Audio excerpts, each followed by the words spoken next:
दिमाग में क्वेश्चन चल रहा था, ये बोलूँगी ये बोलूँगी ये बोलूँगी ये बोलूँगी, वो कुछ भी रहता है खत्म, मतलब दबा लो रख लो। देखो तुम्हारे भीतर जो भी है उसके साथ आत्मा भी तो है ना, वो कोई बाहर से तो देता नहीं किसी को, वही वही है। आप जितनी भी चालाकियां कर लें, आपको जो आप वास्तव में हैं, जो आप वास्तव में हैं उसे ही आत्मा कहते हैं। आत्मा ने मैं, आपको पता होता है कि आप क्या कर रहे हैं, आपको पता होता है कि आपके सारे सवाल फिजूल हैं।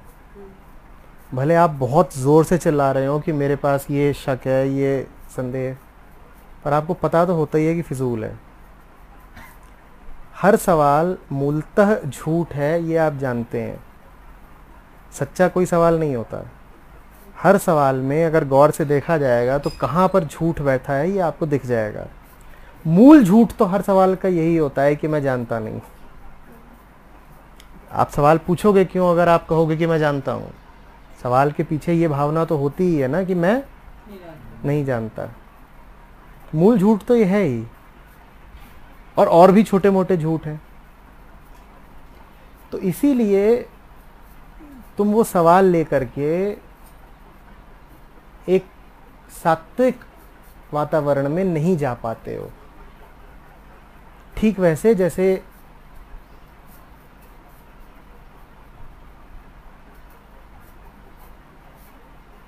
किसी मौन जगह पर शोर मचाना तुम्हें अच्छा नहीं लगेगा,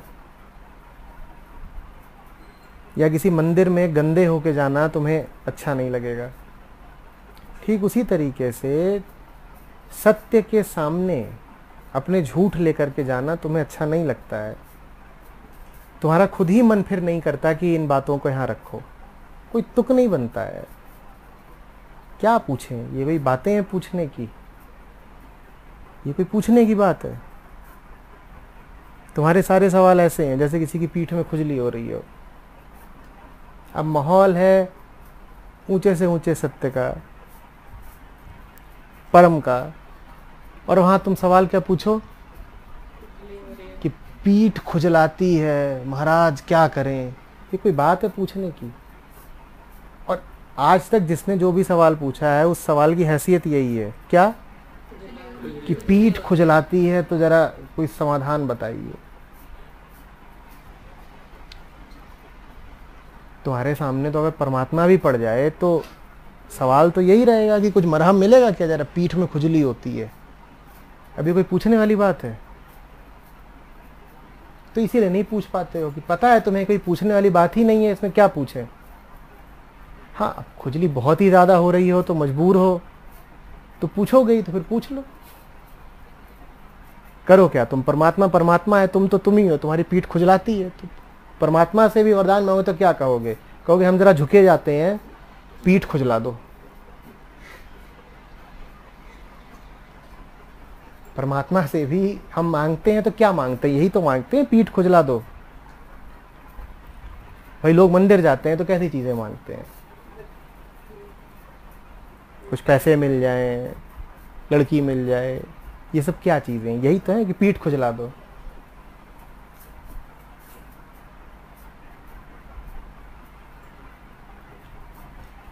लेकिन जरा अगर ध्यान गहरा बैठता है तो फिर ये बातें पूछते लाज आती है, शर्म आती है, मन से उतर ही जाती हैं, मन ही नहीं करता इन्हें पूछने का।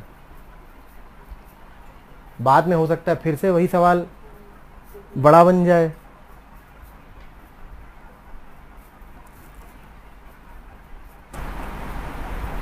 लेकिन आपके सामने रख दिया जाता है खुजली, तो फिर खुजली फिर वो हमेशा के लिए, मतलब एक लंबे समय के लिए तो शांत हो ही जाती है, बाद में कभी फिर वही शांत नहीं होती है। दिन लोगों को खुजलियां होती हैं, कभी उनसे पूछो, उनके कभी यहाँ होगी, कभी यहाँ होगी, कभी यहाँ होगी, वो वापस आएगी, वो दूसरे रूप में आएगी वापस। कभी पेट का दर्द देखा है? वो पता ही नहीं चलता उठ कहाँ रहा है, कभी यहाँ उठता है कभी यहाँ। जो खास तौर पे गैस की मरोड़ होती है, वो गैस इधर उधर भगती रहती है, कभी यहाँ पिराती है, कभी यहाँ दर्द करती है। तो ऐसे ही होता है। तुम एक सवाल रखोगे, मैं उस पर कुछ बोल दूंगा, पर सवाल पूछने वाली वृत्ति थोड़ी खत्म हो गई। ये एक विचार था सवाल के रूप में, उस विचार के बारे में कुछ बातें कह दी गई, पर जो मूल वृत्ति है वो सवाल पूछने से नहीं शांत हो जाएगी, वो तो शांत होने से ही शांत होगी। तुम्हारा सवाल कहीं चला नहीं जाएगा, वो बस दूसरा सवाल बन जाएगा, कहीं चला नहीं गया। सवाल क्या है? सवाल मूलतः तुम्हारी बेचैनी है, जो कभी एक रूप लेती है, कभी दूसरा रूप ले लेगी। आज तुम एक चीज के लिए भाग रहे हो, कल दूसरी चीज के लिए भागोगे। तुम्हारी एक दौड़ खत्म हो गई, इसका अर्थ ये नहीं है कि तुमने दौड़ना बंद कर दिया है। इसका क्या अर्थ है? तो कोई इस बात को ना कहे कि पहले मैं दौड़ता बहुत था, अब मैं दौड़ता नहीं हूं। इतना ही पता चलता है कि तुम कुछ और कहीं और दौड़ रहे होगे।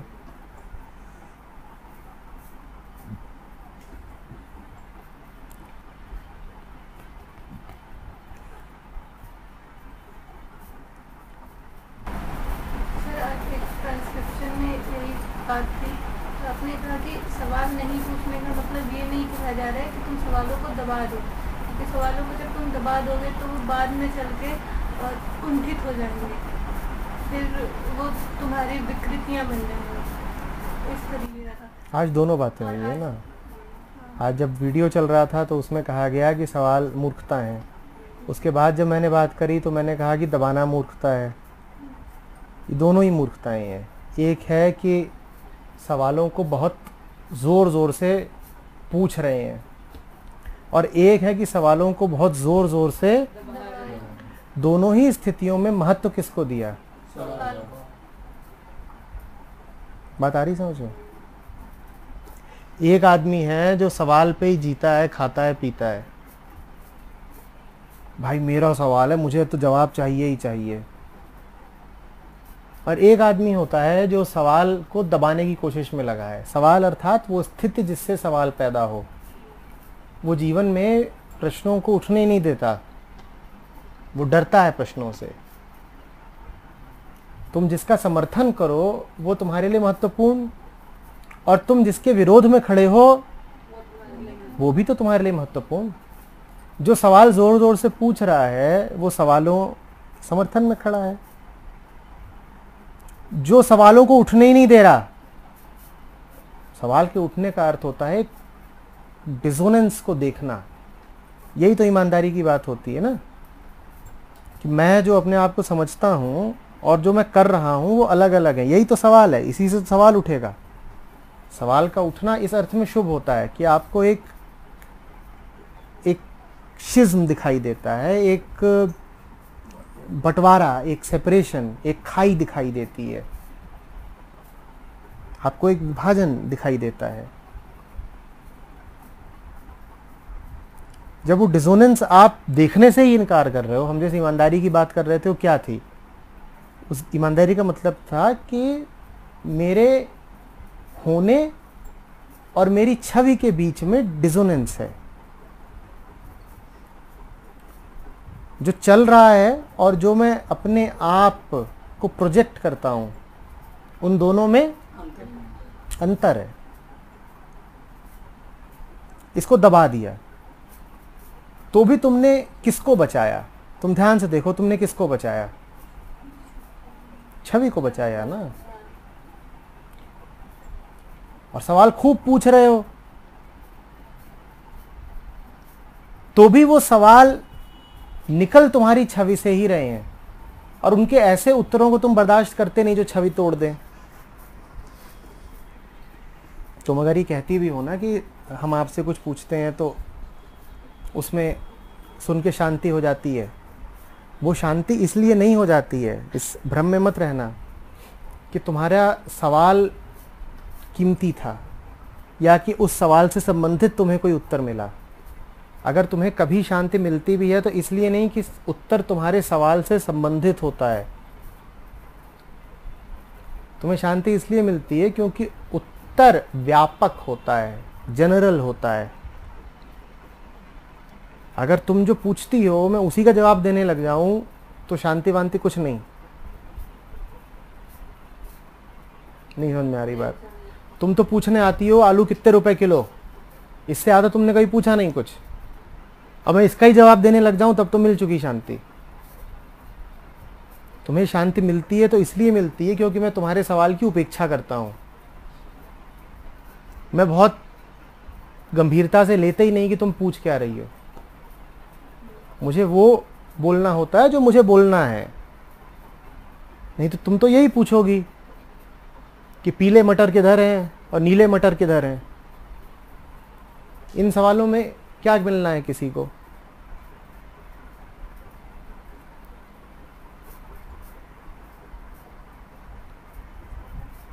आ रही बात समझ में? क्या समझ में आ रहा है?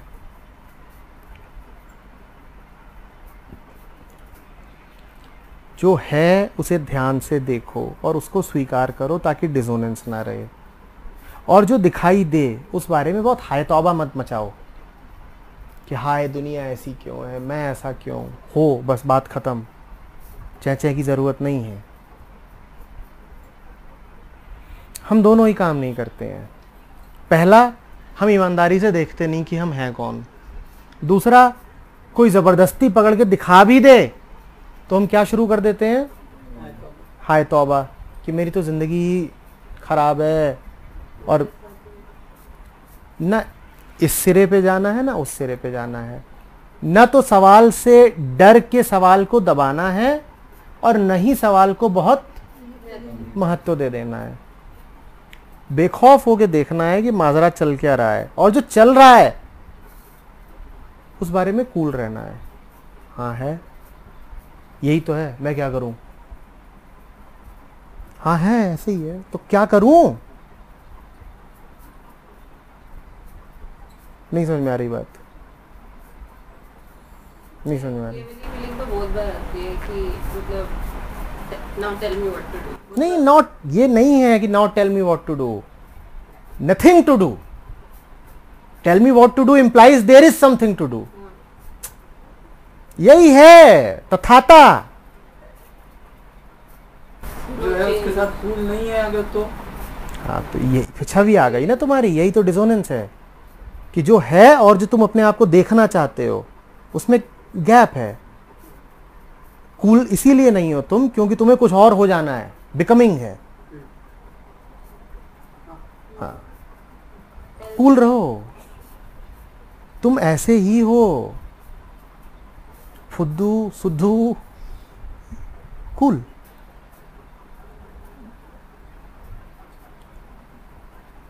जब आप स्वीकार नहीं करते हो कि क्या चल रहा है तो आप पाखंडी हो जाते हो,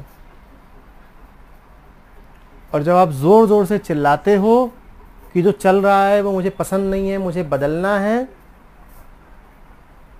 तब आप नास्तिक हो जाते हो।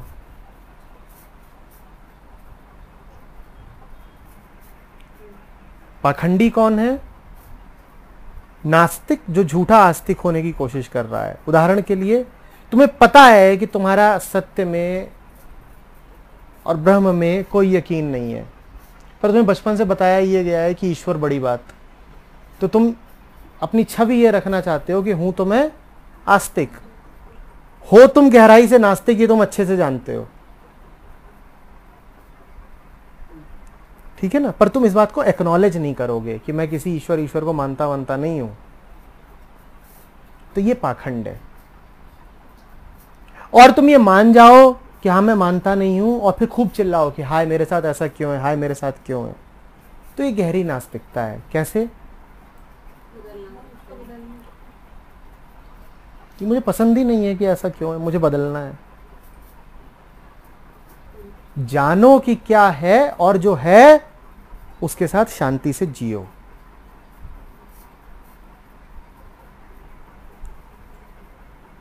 पहले तो जानो कि तुम क्या हो, और वो गंदा लगेगा, उसमें से बदबू उठेगी, कोई बात नहीं, ठीक। अब सुअर को क्या हक है शिकायत करने का कि चारों तरफ बदबू उठती है? उसने अर्जी दी थी कि नाली में पैदा होना है, है, ऐसा ही है, यही जन्म मिला है, कुछ हुआ होगा पहले ऐसा भाई, ऐसे ही पैदा हुए हैं। हमारे पोर पोर से झूठ और वासना उठती है, दुर्गंध है, क्या करें, है ऐसा ही है। फिर ये छवि मत बनाओगे जिनके ऐसे होता है वो पतित व्यभिचारी राक्षस होते हैं, ऐसा ही है।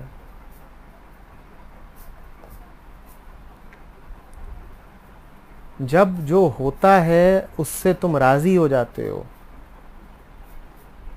तो तुम्हें फिर वो मिल जाता है जो तुम्हारे राजी होने से आगे की बात है।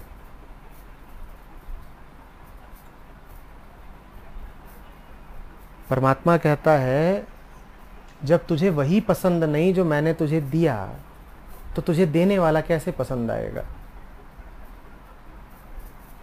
जो भी उसने तुम्हें दिया है, भले उसने तुम्हें बदबू दी है, तुम जरा पहले उसका एक सहज स्वीकार करो, फिर जिसने दिया है वो भी तुम्हें मिल जाएगा। मैं तुम्हें कोई गिफ्ट दूं, तुम्हें वही पसंद नहीं आ रहा, तो तुम्हें देने वाला कैसे पसंद आएगा। तुम जो भी हो, जैसे भी हो, तुम्हें वही मिला है, उसके साथ समझौता रखो, शांति रखो, स्वीकार रखो, वही मिला है तुम्हें। जैसे हमने अगर किसी चीज को देखा, हमने पहले ही कह दिया कि ये गंदगी है, तो फिर हम उसे एक्सेप्ट करेंगे कैसे? जब पहले हमने बोल दिया तुम्हारे पास कोई चारा नहीं है, क्योंकि जो है उसका कोई नाम वैसे तो होता नहीं। नाम तो सारे तुम्हारे दिए हुए हैं, चाहे गंदा बोलो चाहे साफ बोलो। तो जब भी तुम्हारे सामने तुम्हारा रूप आएगा तो उसे कोई ना कोई तो नाम दे ही दोगे, और संभावना यही है कि जो तुम नाम दोगे वो नैतिकता के निचले तल का ही होगा, क्योंकि नैतिकता तो बनाई ही ऐसी जाती है कि उसमें ऊंची बातें वो रखो जो अप्राप्य हैं, जो मिल ही नहीं सकती। तो नैतिकता की नजर से जब भी अपने आप को देखोगे तो गंदगी ही पाओगे, कोई विकल्प नहीं है तुम्हारे पास। और तुम्हारे पास नजर एक ही है, कौन सी? नैतिकता की। तो जब भी अपने आप को देखोगे तो तुम्हारी विवशता यही रहेगी कि तुम्हें अपने आप को कोई बदबू भरा ही नाम देना पड़ेगा। बदबू भरे हो नहीं नाम, इसमें भी तुम्हारी कोई भूल नहीं। तुम्हें व्याकरण ही ऐसा पढ़ाया गया है जिसमें तुम्हें सिर्फ गंदे नाम मिल सकते हैं। तुमने क्या किया?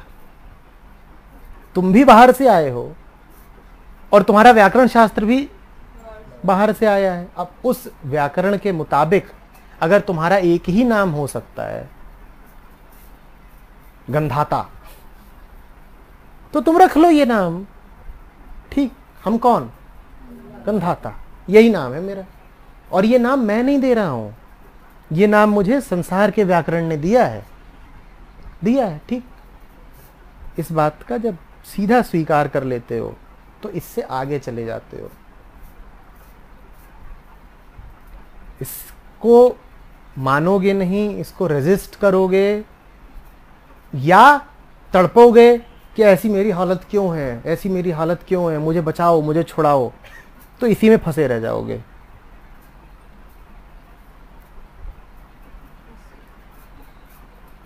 इसी को कहा गया है न दैन्यम न पलायनम। न तो अपने आप को दीन मानो और न अपनी वर्तमान अवस्था के प्रति इतना विरोध रखो कि मुझे इससे मुक्त होना है, मुझे इससे मुक्त होना है। जानो कि क्या है, बस।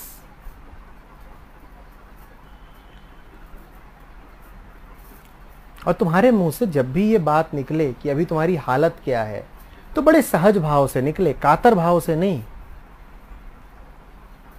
कि अभी तुम्हारी हालत क्या है। अभी मेरी हालत ये है कि मैं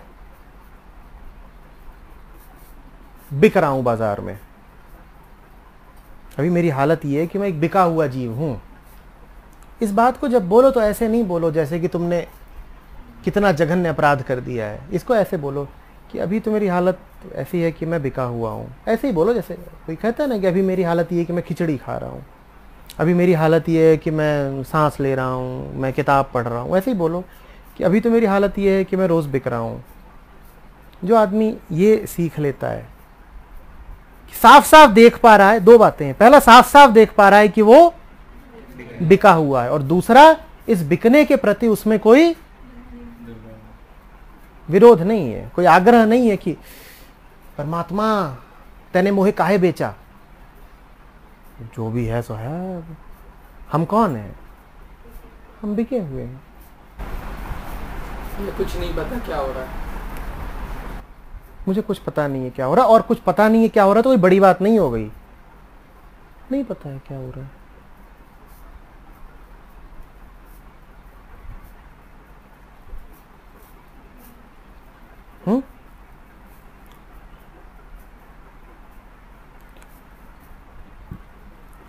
क्रांतियां ऐसे नहीं होती हैं कि तुम बड़ा विरोध दर्शाओ, कि जो हालात हैं तुम उन पे बड़ा विरोध दर्शाओ तो क्रांति हो जाएगी, ऐसे नहीं होती हैं। मेरे पास लोगों की मेल आती है या लोग बात करने आते हैं, उनमें से जिनकी भी बातें गहरे विरोध से भरी होती हैं, मैं समझ जाता हूं कि यहां कुछ बदलेगा नहीं। जहां कहीं भी ऐसा लगता है कि खत खून और आंसुओं से लिखा गया है, मैं समझ जाता हूं यहां कुछ नहीं बदलेगा, क्योंकि बड़ा गहरा विरोध है। स्थिति के प्रति गहरा विरोध यही बताता है कि तुमने स्थिति को महत्व दे दिया। महत्व सिर्फ सत्य को दिया जा सकता है, स्थिति को नहीं। ये बात सुनने में अजीब लग रही है ना, हमें सुनने में लगता है कि जिसके मन में जितना गहरा विरोध उसके जीवन में उतनी गहरी क्रांति आएगी, ऐसे ही लगता है ना, ऐसे ही लगता है ना कि जो जितनी जोर से नारे लगाएगा कि मुर्दाबाद मुर्दाबाद, वही होगा जो तख्ता पलटेगा। ऐसा नहीं होता। जहां जोर से नारे लग रहे हैं वहां बस नारे ही लगेंगे। जहां कोई जोर जोर से चिल्ला के कह रहा है ना कि मैं बड़ी घुटन में हूं, मैं ऐसा हूं, मैं वैसा हूं, मेरी मदद कीजिए, उसको मदद नहीं चाहिए, उसने अपनी सारी ऊर्जा वो पत्र लिखने में ही लगा दी है।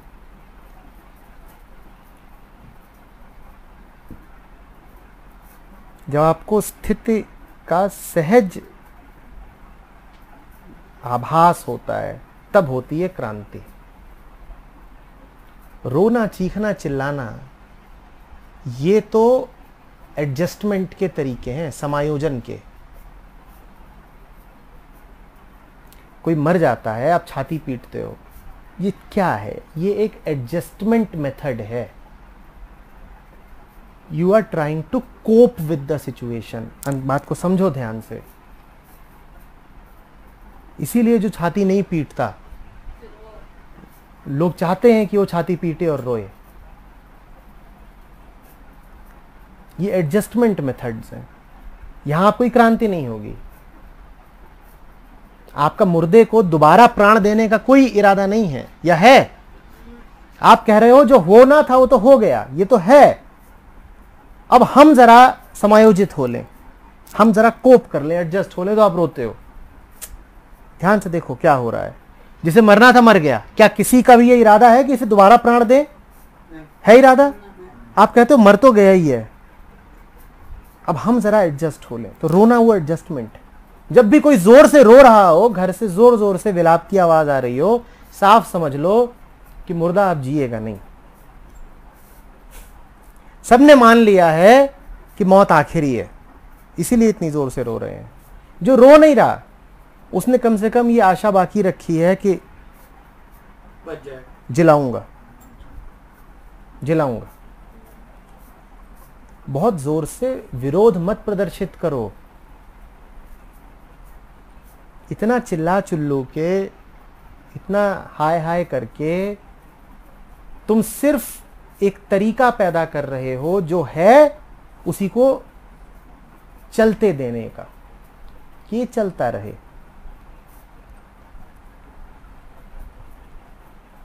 जिन्हें बदलाव करना होता है वो बड़े शांत लोग होते हैं, वो चीख पुकार नहीं मचाते। ईमानदारी और शांति, ईमानदारी से जानते हैं कि क्या हालत है, झूठ नहीं बोलते और शांति से परिवर्तन को आने देते हैं, क्योंकि जानना परिवर्तन को लाएगा ही। तुम्हें हाथ पांव थोड़ी चलाने हैं। जहां चेतना है वहां परिवर्तन होके रहेगा। तुम एक बार जान गए कि मामला क्या है, अब परिवर्तन अपने आप होगा। तुम्हें शांत रहना है। यानी कि अगर हम भावुक हो रहे हैं तो जान जाओ कि मामला गड़बड़ है। मामला गड़बड़ नहीं, तुम गड़बड़ मामले को बचाए रखना चाहते हो। हाँ, मैं विरोध में हूँ बदलाव के। हाँ, बदलाव के लिए शोर मचा के तुम बदलाव को बाधित करते हो। तुम इतना चिल्लाते हो ना, ये बदलना चाहिए और वो बदलना चाहिए। बदलना तुम्हारे शोर मचाने से थोड़ी ही होगा, वो तो बोध से होता है। तुम जानोगे, बदलाव स्वयं आएगा।